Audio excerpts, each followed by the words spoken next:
Will there be any media accountability for the Russia collusion hoax?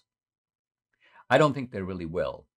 Now, in the mainstream media, there are lots of people pretending like they're doing a real self-examination. There's a major reckoning underway. All of this started, well, it started with the Durham indictments and all the information that came forward, really showing that Trump did not collude with Russia, that the Hillary Clinton campaign made up that lie. They planted the evidence. The evidence was then picked up and disseminated. And the point here is that the media, it's not that they fell for it. This is one of the common phrases. The media fell for it. No, they didn't fall for it. They were part of it. In fact, Hillary Clinton and her friends knew that the media could be counted on to play their appointed role. That's why they put it out this way. They put it out through the FBI to the media, knowing that the media would be like, wow, this is great. Let's go with this.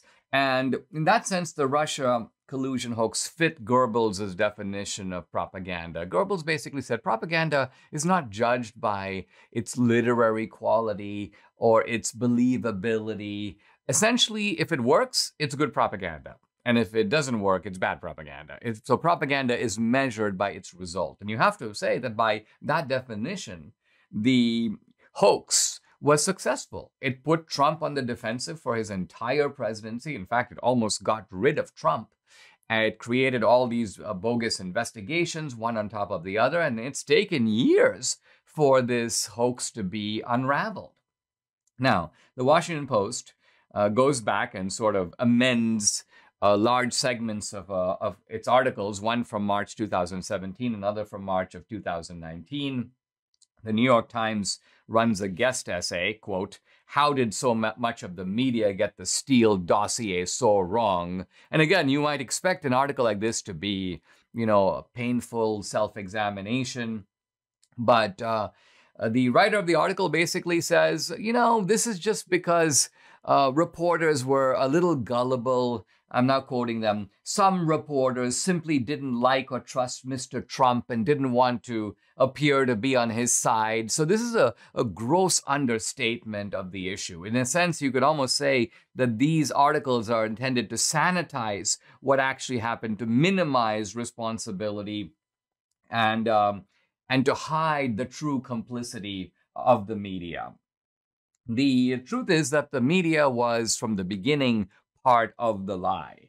And you have all these reporters. By the way, this is a lie that produced Pulitzer Prizes that went to the perpetrators of the lie. So you can kind of see right here how liars get manufactured so promiscuously in our society. There's an incentive to do it. It's going to get you to the pinnacle of your profession. I'm thinking about people like Tom Hamburger of the Washington Post. This is a guy who, along with the New York Times, won the Pulitzer Prize.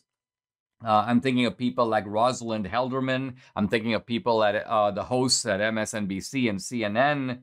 So these are people who are sort of chronic liars. One of the top performers here, David Korn of Mother Jones, just a habitual liar on many fronts. And interestingly, when he was confronted by Eric Wemple of the Washington Post, basically saying, do you feel bad putting out these lies? He's like, no. Well, do you plan to make any corrections, any retractions of all the stuff you put out there? No, he said, no, I'm not really. He's basically saying, I'm on to other things. So what you have here is that in a decent society, this would almost be like a police operation that's been busted for planting evidence on a suspect. And let's just say the whole police department was involved. What do?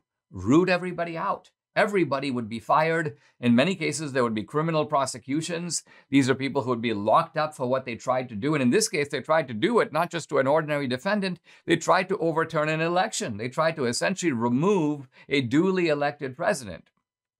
So this is a horrific collaborative lie, and it should result in editors stepping down, reporters being fired across the board, public accountability, lengthy apologies on page one, and we've seen none of that. Why?